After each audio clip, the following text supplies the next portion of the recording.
అమ్మ ఒక ధర్మ సందేహం అమ్మ. చెప్పండి. ఇప్పుడు మనం ఆ. మన కర్మను అనుభవించి ఉమ్. బాధలు కానీ కష్టాలు కానీ సంతోషాలు కానీ మన కర్మానుసారమే నడుస్తుంది మన జీవితం. ఉమ్.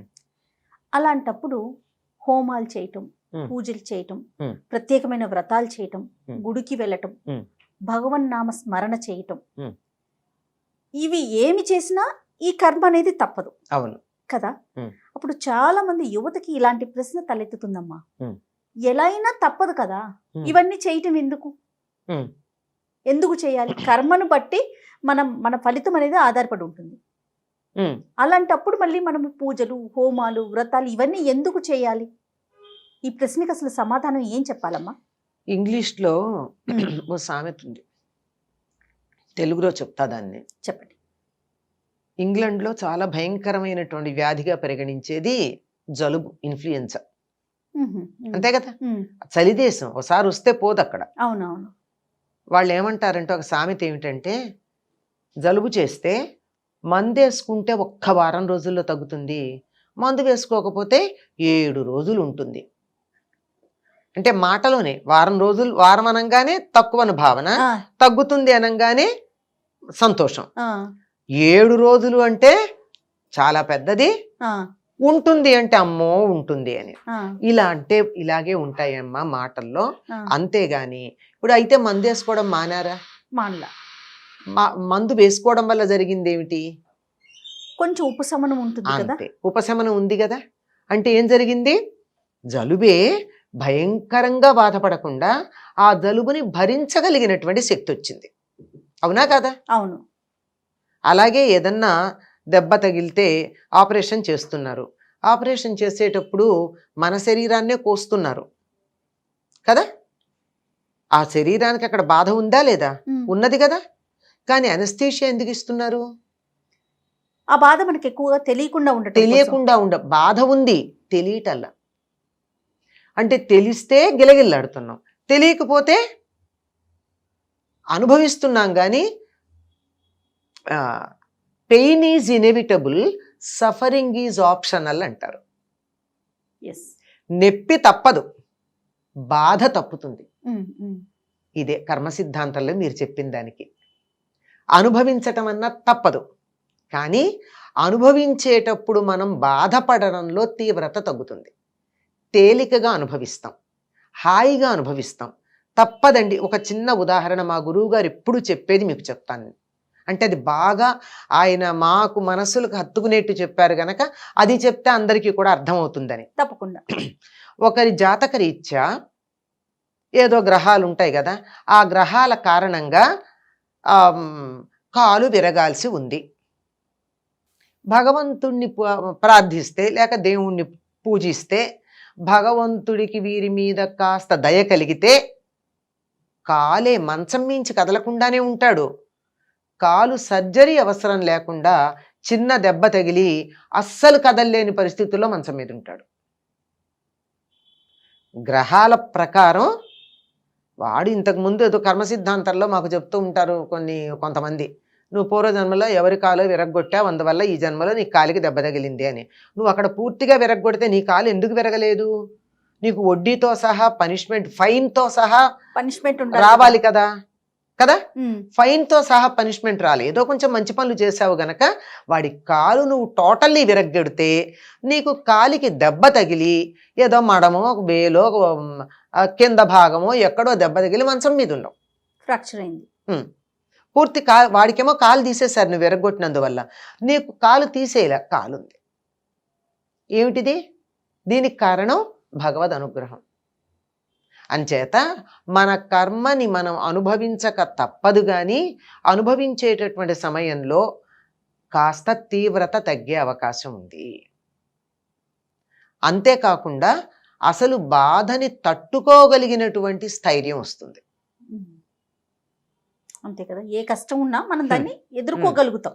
అంతేనమ్మా? అంతే, ఎదుర్కోగలగడం, దాన్ని అనుభవించేస్తాం అంతే. అదేం పెద్ద సమస్య కాదు. ఇంకొక ఉదాహరణ కూడా చెప్పారు ఆయన. ఎట్లాగంటే మనకి తెలుసు అనుకో, కొంత ఆలోచన ఉందనుకో, ఆలోచన గనక ఉన్నట్టయితే దాన్ని పరిహరించుకునే మార్గం ఏమిటంటే ఆ గ్రహాల కారణంగా, అంటే పూర్వజన్మలో చేసిన పనులు, దానివల్లే కదా గ్రహాల ప్రభావం మన మీద ఉంటుంది. దానికి కారణంగా ఏదో అక్రమ సంబంధాలు, ఇట్లాంటి వాటిల్లో ఇన్వాల్వ్మెంట్స్ నీ జన్మలో, నీ జాతకంలో ఉన్నాయి. తప్పవు. ఈ పీరియడ్లో తప్పనిసరిగా నువ్వు అలాంటి వాటి జోలికి వెళ్లాల్సిన పరిస్థితి వస్తుంది. తెలుసు. తెలిస్తే ఏం చెయ్యాలి? లేదా తెలియలేదు, తెలియకపోయినా గురువు అనుగ్రహం ఉందనుకో, ఆ సమయంలో అటువంటి పుస్తకాలు చదవడం, రాయడం, ఎవరన్నా అలాంటి విషయాలు చెప్తే వాళ్ళని ఓదార్చడానికి మన సమయాన్ని వెచ్చించటం, ఇట్లాంటివి ఉంటాయి. జాతక రీత్యా నీ కర్మను అనుసరించి హాస్పిటల్లో ఉండాల్సింది ఉంది. నువ్వు మంచం మీద ఉండక్కర్లేదు కదా, హాస్పిటల్లో ఉండాల్సి ఉంటే ఎవరైనా రోగులకు సేవ చేయి, హాస్పిటల్ డ్యూటీ వేసుకో, వెళ్ళక్కడ ఎవరికన్నా ఒంట్లో బాగుండకపోతే నేను తోడుంటాను రాత్రిపూట అని చెప్పు. హాస్పిటల్లో ఉంటావు, అన్ని రకాల అందరూ పడుతున్న బాధలు చూస్తావు, నువ్వు ఎవరిని అటెండ్ అవుతున్నావో వాళ్ళ బాధలన్నీ వింటున్నావు, వాళ్ళు కేకలు పెట్టినప్పుడు అలా నువ్వు కూడా మనసులో అయ్యో అంటూ ఉన్నావు. నువ్వు భౌతికంగా బాధపడలేదు కానీ నువ్వు కర్మ మాత్రం అనుభవించావా లేదా? హాస్పిటల్లో ఉండటం అనేది రాసింది కాబట్టి ఖచ్చితంగా ఉన్నావు. ఖచ్చితంగా ఉన్నావు. ఎందుకున్నావు అన్నది వేరే మాట, ఎందుకున్నావు అన్నది వేరే మాట, కానీ నువ్వు ఉన్నావు కదా, నీ కర్మ పరిహారం అయిపోయింది. ఇది మామూలుగా మన కంటికి కనపడేటటువంటి విషయాలు. అదే ఒక దైవాన్ని పరిపూర్ణంగా గనక విశ్వసించినట్టయితే, పరిపూర్ణమైన విశ్వాసం, ఊరికే కబుర్లు ఎలా ఉంటుందో చూద్దాం, పరీక్ష చేద్దాం, అయ్యాక నమ్ముదాం, అయితే నమ్ముతాం, ఇలాంటివి ఉంటాయే, ఇట్లా మన అవసరం కోసం నమ్మినట్టుగా మనమే ఆత్మవంచం చేసుకుంటాం చాలా సందర్భాల్లో, నమ్మినట్టుగా ఉంటాను. అట్లా కాకుండా పరిపూర్ణంగా గనక విశ్వసించినట్టయితే ఎన్నో కర్మలని కళల రూపంలో మరొక పద్ధతిలో పరిహారం చేస్తారు.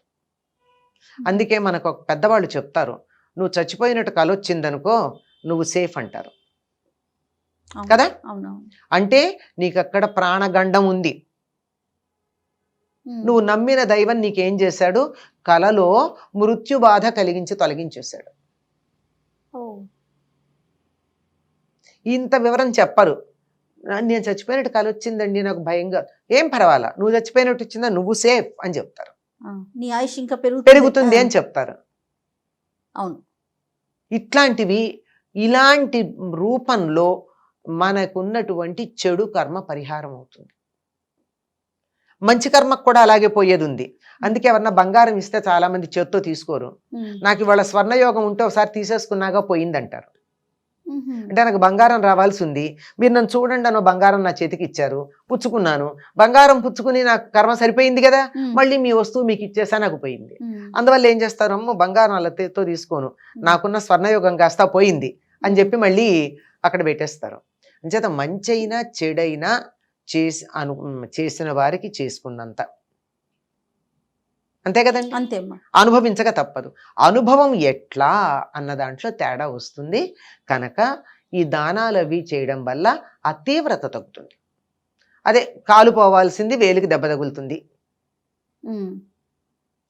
నువ్వు మంచం మీద ఉండకుండా హాస్పిటల్లో మంచం మీద ఉన్న వాళ్ళని చూస్తావు.